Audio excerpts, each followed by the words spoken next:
Here now is Art Laffer, former Reagan economic advisor and Laffer Associates chairman, a man who many times crossed over the aisles in order to get deals on taxes back when he was with the Reagan administration. My feeling is, Art, and I think it's yours, I may be wrong, I don't want to put words in your mouth, but you should get it from wherever you can get it. Wherever you can get tax cuts, you get them, because they're going to mean more economic activity, which is going to mean more growth, right?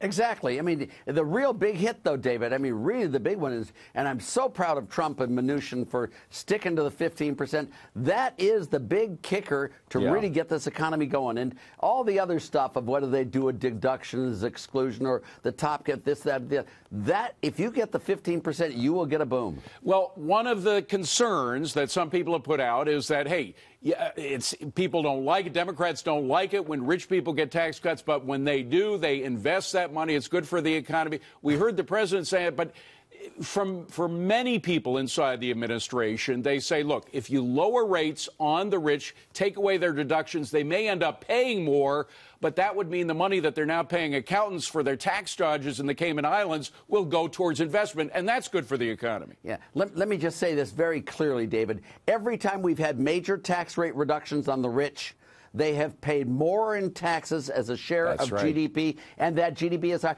Every time we've raised tax rates on the rich, they have paid less in taxes as a share of GDP, and we've had a crash besides. So let's not be silly on that. The rich really need the incentives like everyone else. Warren Buffett pays no taxes because he shelters everything. But there's a cost to sheltering your money, and there's a cost, and it's bad for the economy. Yes, they may be paying the same to Uncle Sam, but they'll be paying less to their accountants, and there are billions and billions of dollars that is spent in trying to avoid paying taxes. But meanwhile, look at what happens to the GDP. You've seen this figure before, and forgive me, folks, but it's important to point out the 1981 tax deal that Art Laffer helped put together was not an ideal tax thing.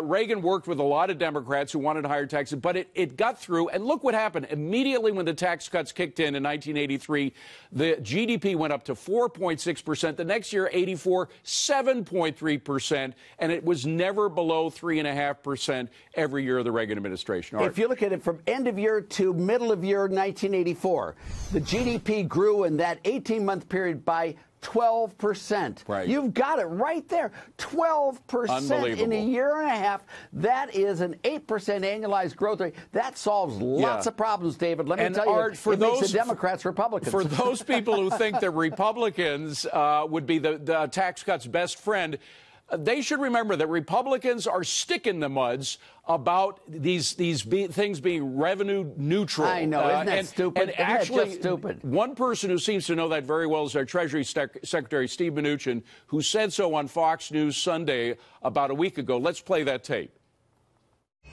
We believe in dynamic scoring, and under our growth models at the Treasury, this will pay for itself. And again, we may not get full credit for that. There may be short-term impacts on the deficit, but we want to be very careful in paying for this with growth.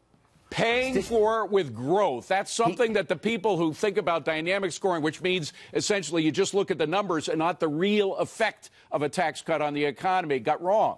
Yes, exactly. And also, just so you know it, when you drop the tax rate from 35% to 15%, those tax shelters, those loopholes, tax evasion, changing corporate form, international, all of that become far less attractive, and they pay their taxes and don't use those loopholes, and you get huge secondary effects on revenues.